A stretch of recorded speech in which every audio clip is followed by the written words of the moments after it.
Thank you, Mr. Duchamp, for certainly ending on very fruitful notes and reminding us of the importance of good governance generally. Mr. Duchamp mentioned some numbers which I think should stay deep in our mind. Indeed, there's been a number of studies, I'll point you to one of them, done by the World Bank, who surveyed about 175 countries or so, on the matters of good governance, and they looked at 6 criteria for good governance. And indeed, if you look at those 6 criteria that they have for good governance, and look at performance across countries, across regions, you reach some startling conclusions that indeed good governance is not a luxury. And having good laws and institutions, having well-managed institutions, is critical to economic performance. And if you don't have economic performance, and you don't have good macroeconomic management, you're not going to get very far. I will just remind you in this connection of what happened in the former Soviet Union. People had been used to a system whereby the state was providing for them for a very, very long period of time.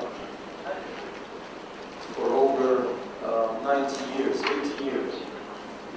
And they thought that they were going to retire on good pensions, retire comfortably. When the system broke down and you had inflation, you had people having to retire on $2 and $3 per day, per month. $2 or $3 per month.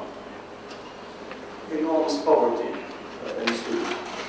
So good governance is not just nice words we write about and nice papers. There are issues which we have to face. I'm going to open now to discussions, and then I'd like us to draw some conclusions. I just want to, before we ask our questions,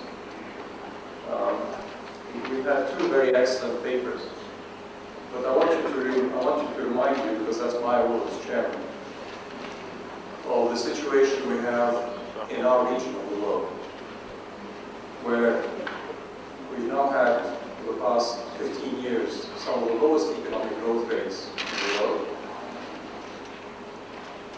low or negative per capita income growth,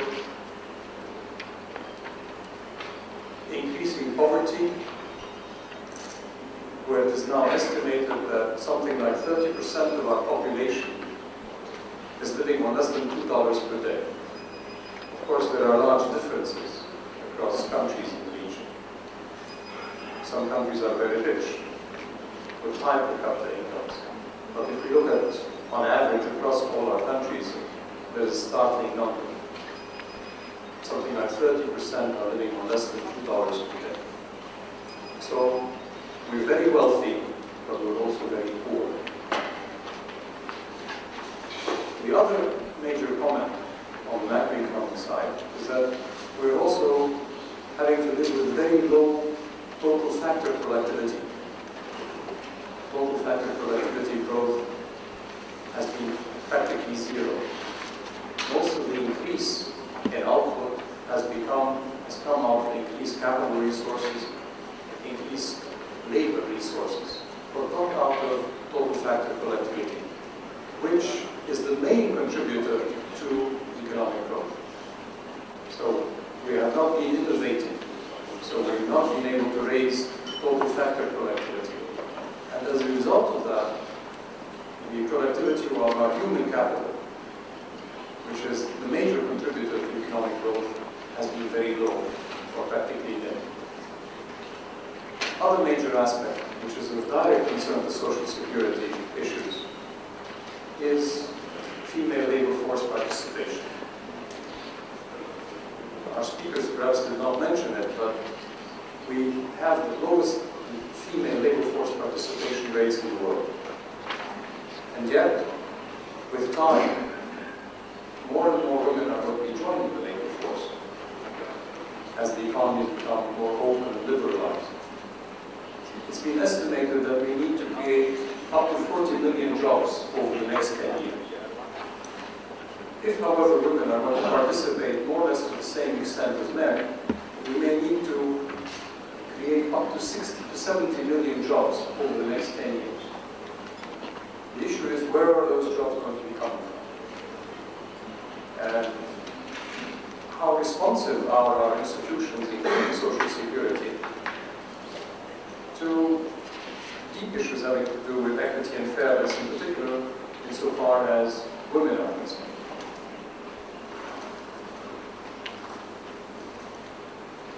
Both speakers pointed to some interesting aspects, particularly for economists, having to do with sustainability of social security systems. We tend to promise a lot, but can we actually deliver? And are our economies able to deliver the returns that we are promising beneficiaries? And I want to remind you again of the underlying demographics that we're facing. At the moment, we do have young populations. Total fertility rates are declining. Most of us are entering the demographic transition. But of course, we're also going to end up, and we have at the moment, beginning to see increasingly high dependency rates. So, main issue, it seems to me, is how do we design our social security systems, our pension funds, to be able to benefit from a demographic dividend at the moment, where we have young populations who can pay in, but also have the long-term view, a time-consistent view, a sustainability view, which says, look out for the future. Don't promise too much while people are paying in, if you're not looking out to the fact that if you won't adjust for mandatory retirement ages, and people are living longer because health and technology are increasing, and so people live longer, you're going to have to pay off for a very, very long period of time, and you may not be able to sustain. So I think there are a large number of challenges facing us. I want to comment on them at the end of the session, but there are legal challenges. We know that social security systems from civil law countries are different from social security systems from common law countries. They may be less adaptable. There are institutional issues, regulatory issues that we have to face, and the governance issues that were mentioned. So, can I open up the floor now? I think we've had an excellent overview of the issues, and can I look to you towards enriching our session? Could you, when you ask a question, introduce yourself? Thank you.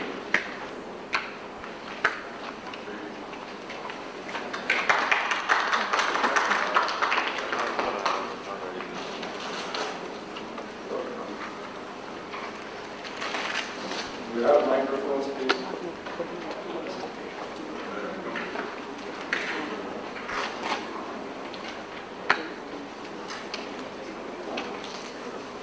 Microphone.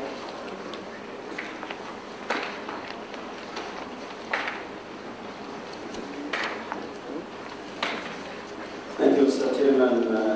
First of all, I would like to thank the Foundation for this excellent arrangement for this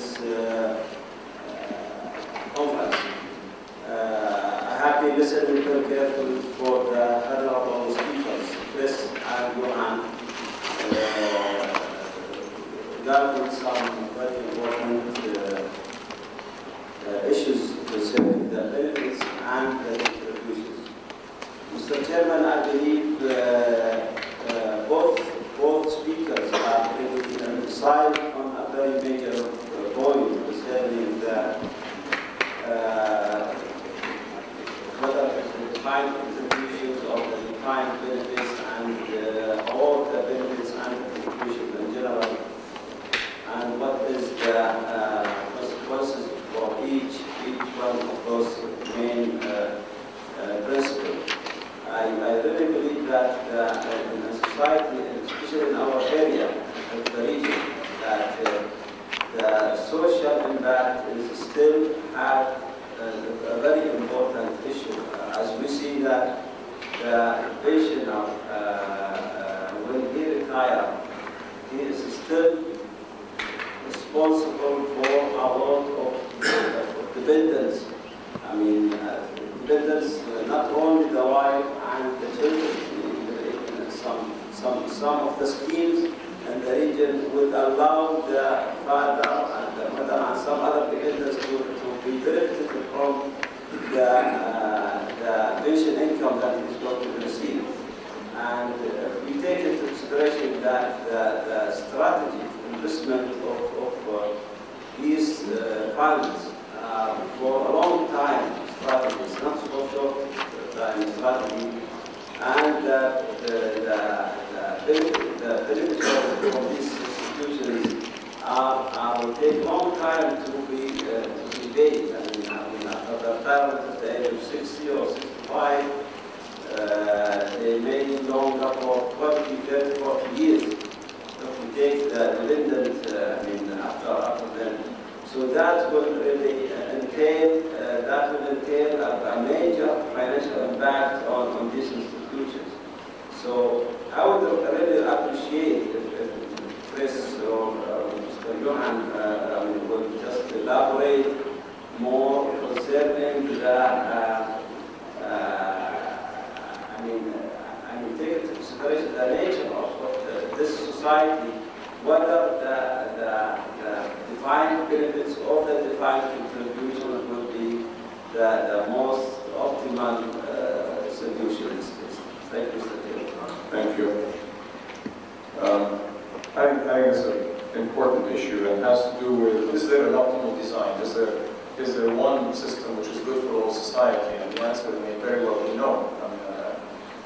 Institutions which may be good for Europe or the West generally may perhaps not be appropriate perhaps for our societies where families in particular play a much more important role both historically and continue today. But the question of the optimal design of institutions is extremely relevant. Whether it's in social security or others, there may not be one single answer. We're going to take all the questions and then perhaps let our speakers answer. One question over here. شكرا.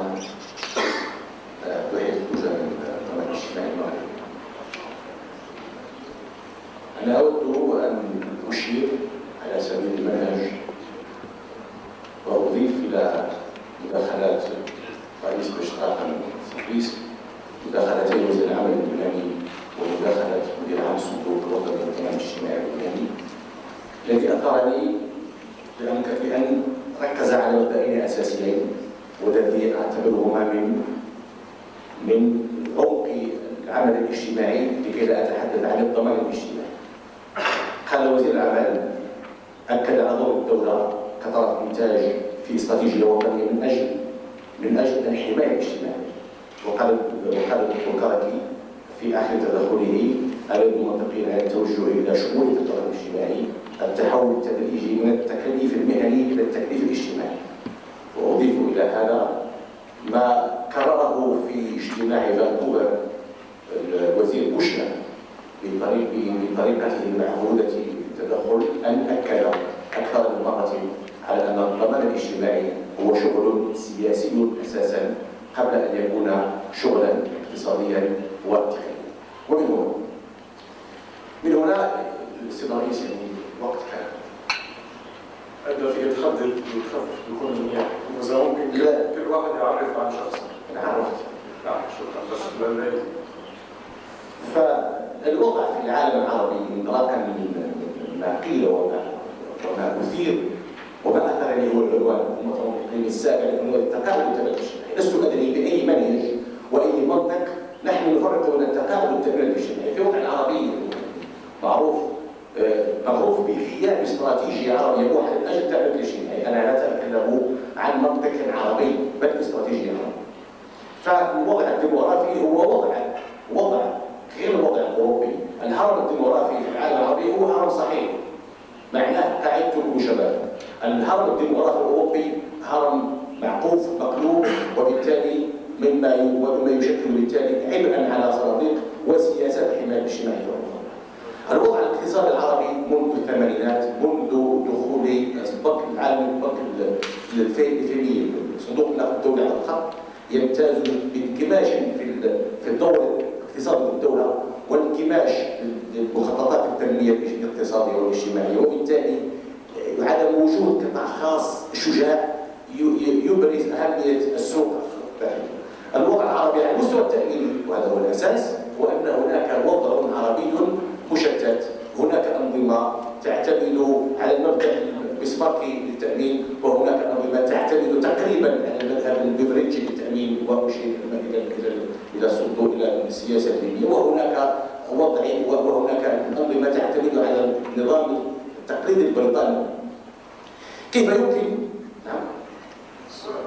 كيف يمكن في هذه الحالة، وأعود إلى مرجعية سابقة أثيرت في المؤتمرات العربية للتنمية الاجتماعية، كيف يمكن والحالة هذه أن نتحدث عن نظام استرشادي للتنمية الاجتماعية وأن التوجه الحالي هو التوجه نحو الخصوصية ونحو تقليص دور الدولة ودور أنظمة الحماية الاجتماعية في الدولة. كيف يمكن في هذه الحالة أن نخرج من هذا الوضع إلى تصور مبدئي يعطي بعض الملامح الرئيسية والأساسية الأنظمة تأخذ بعين الاعتبار الوضع الديموغرافي، الوضع الاقتصادي، والوضع التأميني.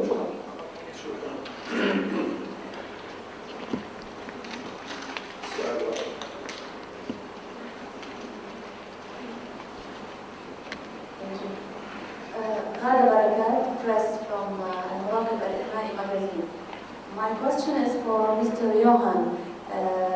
You mentioned the participation of the civil society as well as the private sector in enhancing, let's say, the social security system. So, in the case of Lebanon, in which means can the private sector participate in this enhancement, and then especially that the private sector in Lebanon looks to the social security system as a main competitor? So also more generally, what is the role of the insurance industry, for example? Maybe, yes.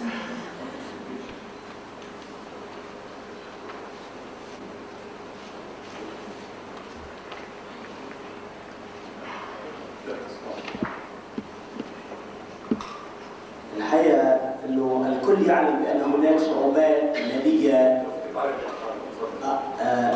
عامر عبد الملك، المستشار القانوني للضمان الاجتماعي في لبنان. الكل يعلم بأن هناك صعوبات مالية وديموغرافية تعرضت لها أنظمة التوزيع، وأن هناك حلول وضعها البنك الدولي سنة 94 واعتمد على أنظمة قائمة في تشيل. وهناك مبادرة للISS إيستا في ستوكهولم سنة 98. السؤال: أين توجه الدول حاليا؟ هل ستتخلى الدولة عن كونها راعيا اجتماعيا؟ أين ستصبح مبادئ كل من روزفلت سنة 35 وبيفرت سنة 42 التي قامت عليها فكرة الضمان الاجتماعي؟ أين سيكون تضامن الأشياء التي تحدث عنه مستر البريزيدون فالتريكن في هذا المجال؟ السؤال الثاني: ما هو الحل الأفضل الذي يعطي إصلاحا لأنظمة التوزيع دون التخلي عن العدالة الاجتماعية والتضامن؟ السؤال الثالث: كيف يمكن إقناع الدول بأن دعم الاقتصاد لن يكون إلا من خلال دعم القدرة الشرائية والتقديمات الاجتماعية؟ كيف يمكن أن نقول كما قال مستر فيرسترايتن بأن في الخصخصة هناك اعتماد على حد أدنى تضمنه الدولة؟ نعتقد بأن الدولة في دول العالم الثالث ليست في هذا الوارد، وشكرا. We know that there is talks now about tying the life expectancy to retirement age. And we know that some countries are already in the process of using this formula, and I think Sweden is one of them. Have there been a formula that have been devised to set an example that will automatically tie the life expectancy to the retirement age? That is, it will automatically adjust the retirement age according to life expectancy and the country over a period of time, maybe 3-5 years or so on. The second question, we talked about the Chilean example and achieving social protection and shifting some of the investment risks to individuals, and the state is somehow shifting this burden to individuals. Knowing that in some countries, developing countries, that awareness of investment risk is very low, and appreciation of capital markets or investment markets is very low, and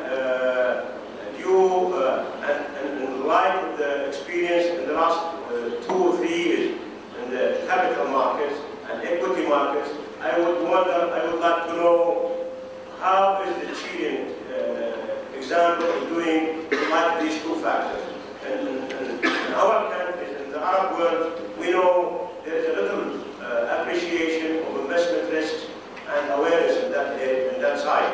So, you know, coupled with the performance of the investment markets in the last 3 years, how is this developing, and how is it reflecting on the fund of those individuals? Thank you. Thank you.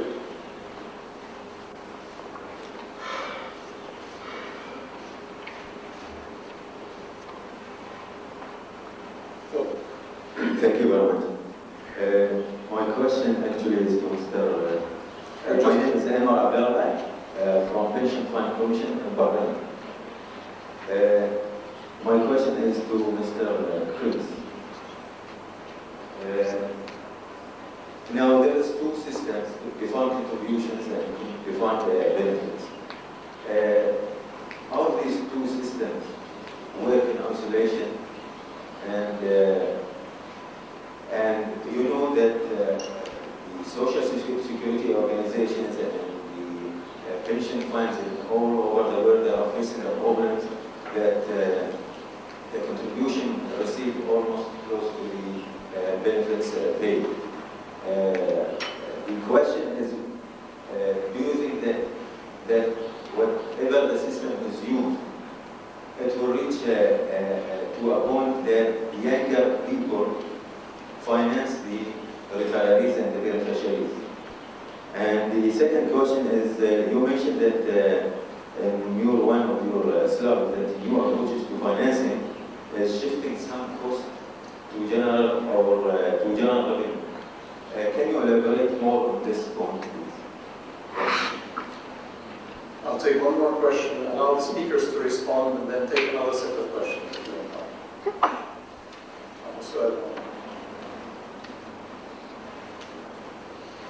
Thank you, Mr. Chairman. Yakub Madrid from Social Insurance. My question is to Mr. Johan Sartan, the President of ISA. When we talk about the good governance of social securities, there is always this conflict between the balance of having fair representation of the and both parties, labor and the contribution payers in general, and the control of the governance that is supposed to be there, since the state ultimately is going to be responsible for the scheme. My question is, how do we balance between those two important directions on one hand, and what is the ideal structure for this fair representation of the three parties? Thank you. Thank you. I think we've had a good balance of both technical and more general questions. Can I start with Christine, please? Thank you, Chairman. Yes, very interesting questions. The question about dependency structures in the Arab world, I think, is an important one, and it gets to the heart of the issue as to whether Social Security is to do with transferring resources from those who have to those who need, because it is quite a common feature of defined benefit public social security systems such as exist in the region to provide substantial benefits to a variety of different dependents. Of course, a defined contribution system can also do that, but it tends to share the resources more thinly because it simply gives to the individual and that individual's dependents the accumulated value of their contributions. If you then want to turn that into retirement income, which covers also parents as well as children and spouse, then the resources are inevitably spread thinly in that case, whereas somebody who doesn't have such a large family to spread it over will have more income for themselves. And in a traditional social security system, you can have cross-subsidies towards the larger families, and that's seen perhaps as a good thing. But it does mean that those who are single or have small families are cross-subsidising those who have large families. I think the question was raised as to whether the younger nature of the population in the Arab world is an opportunity, and I think that's certainly the case, that you aren't facing some of the same immediate aging issues that some other countries are facing, and probably the most important issue at the present time is to make sure that you don't overpromise on the basis of this advantage. And that means that all Social Security revisions and reviews should be firmly based on a long-term perspective. And that means you need the actuarial input to look at the implications 40, 50 years down the road of what is being promised today. And you don't enter into commitments today which will prove to be unaffordable tomorrow as the population does begin to enter into more of the demographic transition period. And I think the issue about introducing private schemes, employer-based schemes, and private schemes, to my mind, it's not an issue of replacing the public scheme, certainly not in this region. I don't see that is a necessary element. It's more a question of encouraging the development of those schemes to supplement and to complement the public system in order to take some of the pressure off the development of the public system and to encourage the private responsibility by employers and employees.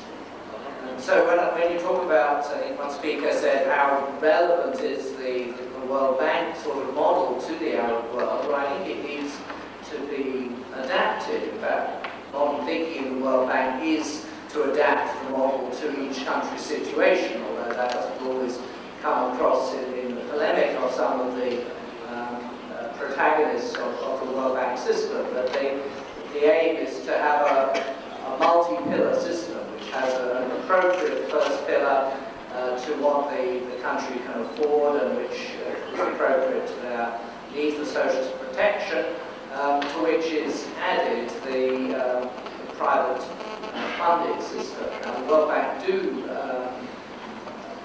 advocate defined contribution systems for the supplement, and there I often beg to differ with them because I think the defined contribution system, although having certain attractions, is also quite limited and dangerous in its approach. And one or two people asked the question, how is this working out, for example, in Chile?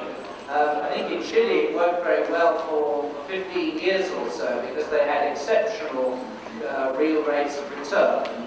In all but one of the first 15 years, those real rates of return were high and positive. The last few years have seen a change in that situation, and I think perhaps some greater questioning of whether this is always going to work well. And other countries in South America who did the same thing, such as Uruguay and Peru and Bolivia, Argentina, most notably, have had very unfortunate and less positive experience with this sort of system. So it certainly doesn't work universally well, and Chile is the one country where it has worked better than most. And then I think lastly, a question about the transfer of resources. I think I hinted at this in my talk. There is always a transfer of resources, whether you have a publicly based pay-as-you-go system or a private funded system. Those who are creating wealth, those who are working in the active economy are the ones who are supporting those who are not. And whether that transfer takes place explicitly through the pay-as-you-go system or implicitly through the operation of markets and ownership of assets, there will always be an element of that transfer taking place. And the question is whether the market-based system helps to disguise the transfer more and make it flow more naturally and with less problems, whereas the public-based systems bring it out into the open and make it a very explicit transfer. Thank you. Just to be devil's advocate, since we are on the line, you would, however, not deny that going towards a mixed system, and for example, having the reforms we've seen in Chile, have also had very large payoffs. They've allowed them to develop the capital markets. They've earned very high returns. On the other hand, where it has failed does not necessarily implicate the social security system or the pension fund system, but rather implicates bad macroeconomic policies. Those have led to bad results, rather than the choice and design of the pension fund and social security system. Certainly that was the case in Argentina. Would you agree with that? Yes, I agree, and that's one of the reasons the Chile experience has been so positive, is they had a very good economic management, and the whole country was being managed in a good way, which led to economic growth and positive results in the pension system. But I think that's true really however you manage the pension system. The most important thing is to have good macroeconomic management of the economy, to keep inflation low, employment high.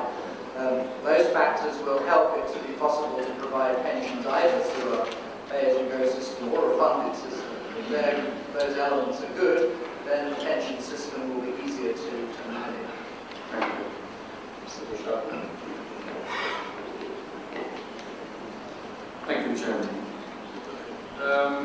I'm as happy as Chris was with your positive reactions on the two papers and also with mine about social government, which will become more and more at the heart of the debate about our social security schemes.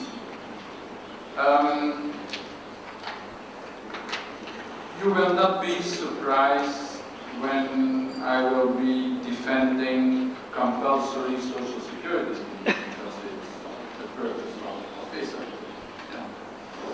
Yeah. And so, just one reaction to one of the latest comments. When you were evaluating Chilean and other experiences, let me just point out that you can only evaluate pension schemes over a period of about 70 years.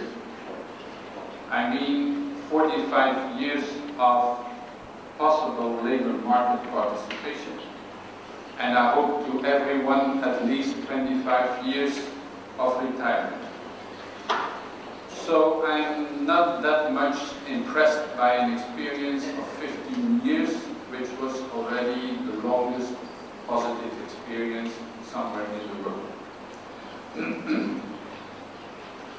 Let's first go to, I think, some fundamentals. Social security is, I think, redistribution of wealth in society. And it was not enough, I think, to me mention, this is a political issue. What kind of society we want to live in? Do we want to share the wealth we are creating among us? And I come to the question of defined contribution or defined benefit. It should, I think, be clear that that question is only raising after the first, more fundamental question, which is the basic pension we want to offer to all the citizens. And then I can imagine for the second step, we have the choice between defined contribution and defined benefit. But not to forget to create a decent, and I was already qualifying a little bit, the minimum pension, a minimum pension to everyone. And someone said it is a burden to the economy. I'm not so sure. For sure it is redistribution, it should be earned before, but I was proving it in my address to our conference in Vancouver about this initiative. You can see it on the website. The most competitive countries in the world are having the highest level of social protection. So there is no contradiction between that so-called burden and competitiveness. For instance, also you can imagine Social Security, like income security for the elderly, can be a productive factor in the economy.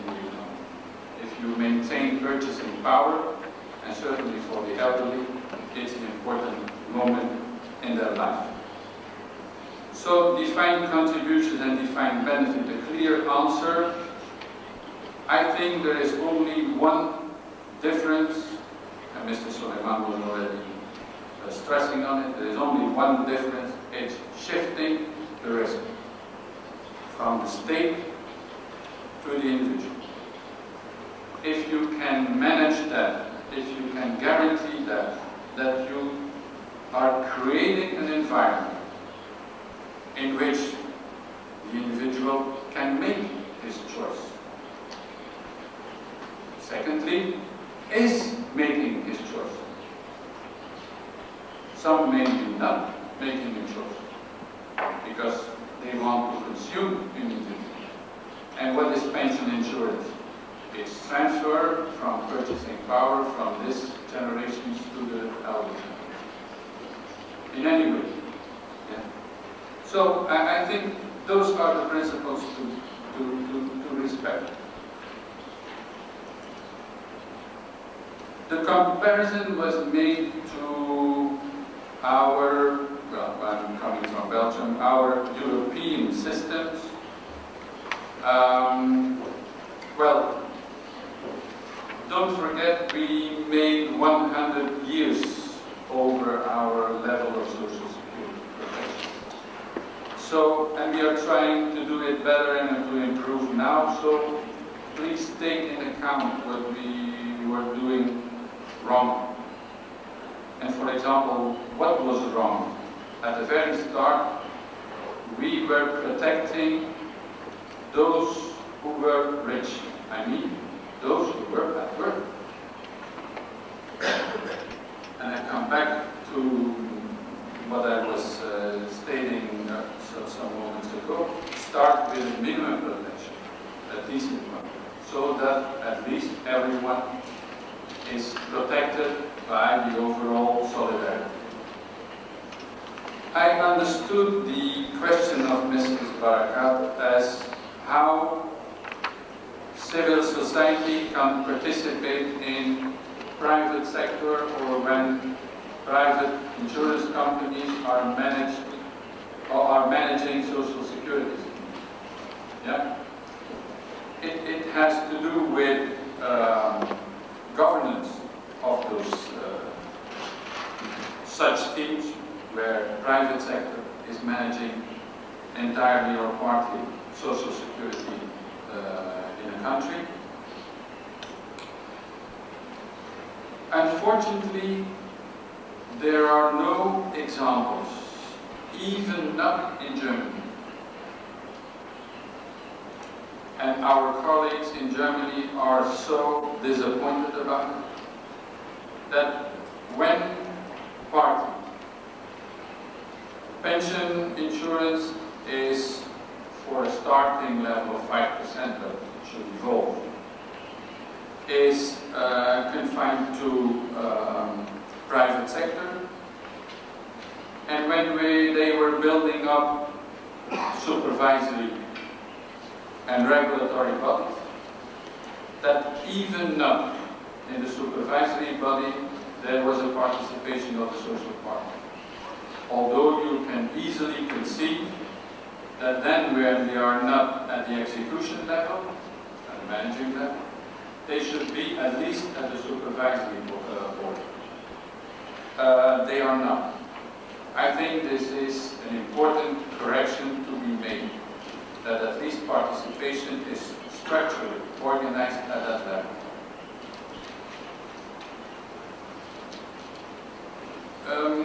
I want to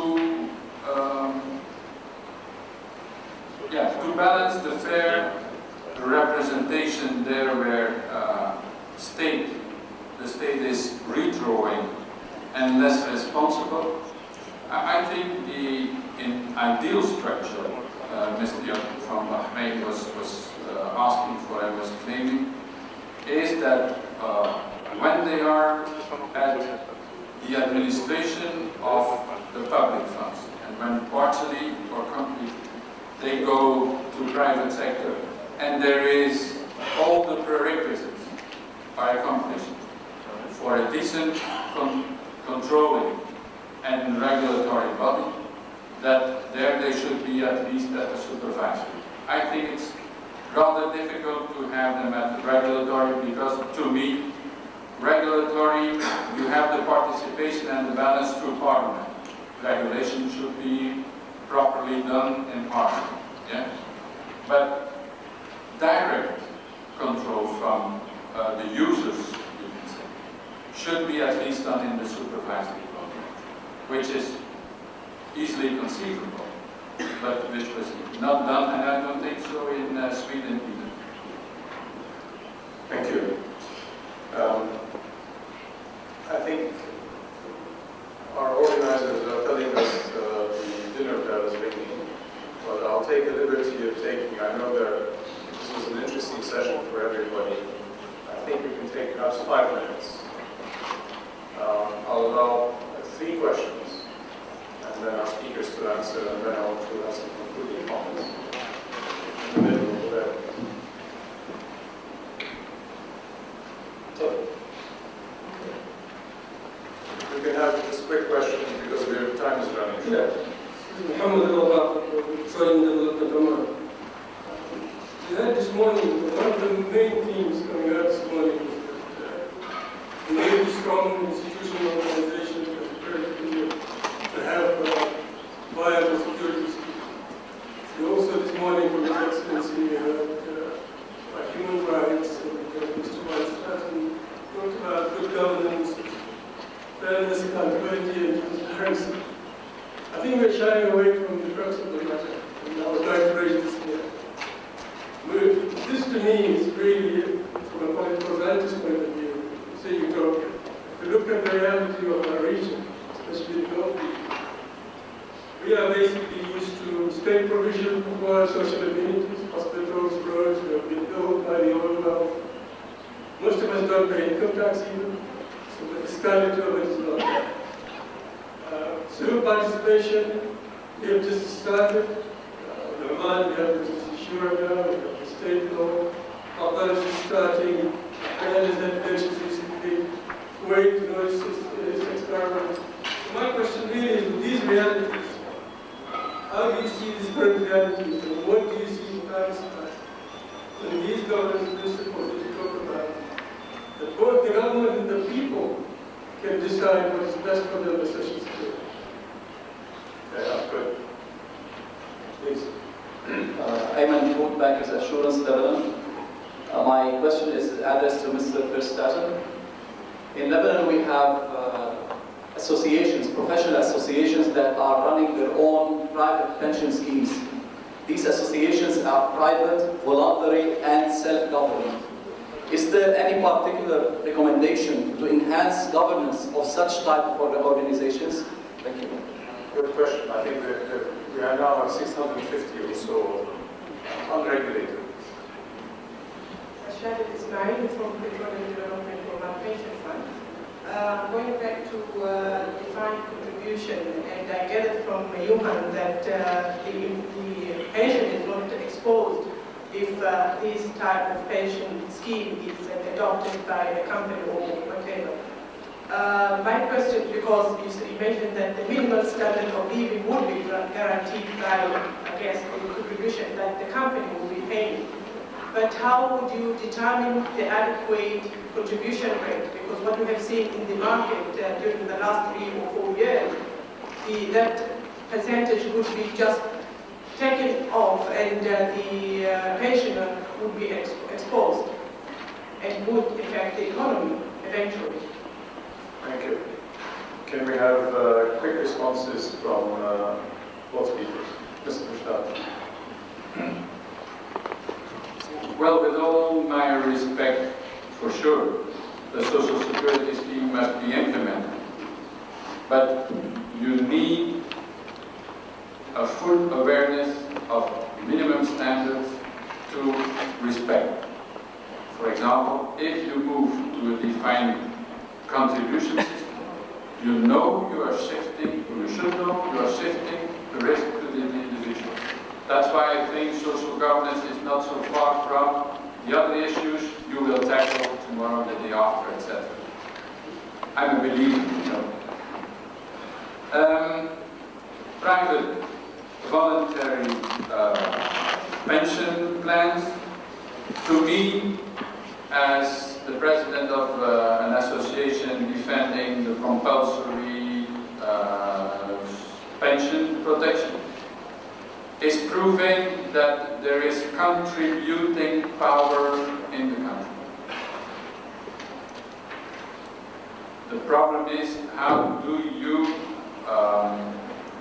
balance, spread the basic solidarity above which you organize a second or even a third pillar.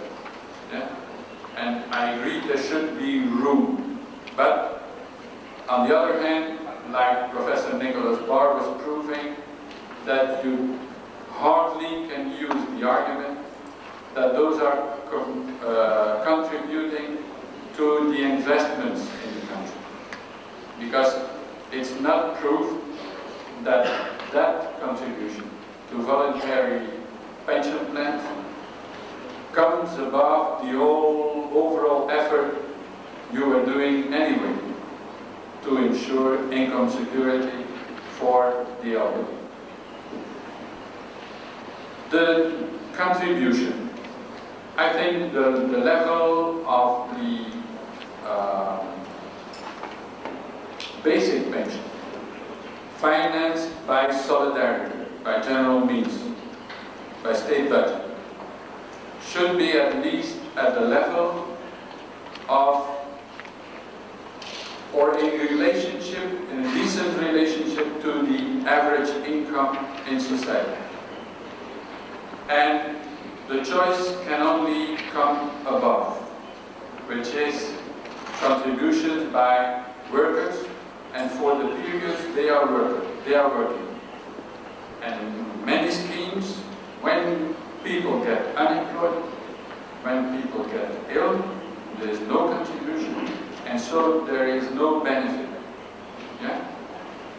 We are used to, in Europe, to cover it all, and then to have a second pillar pension plan, which for some is already the third pillar, because basic pension and professional pensions are in one pension benefit.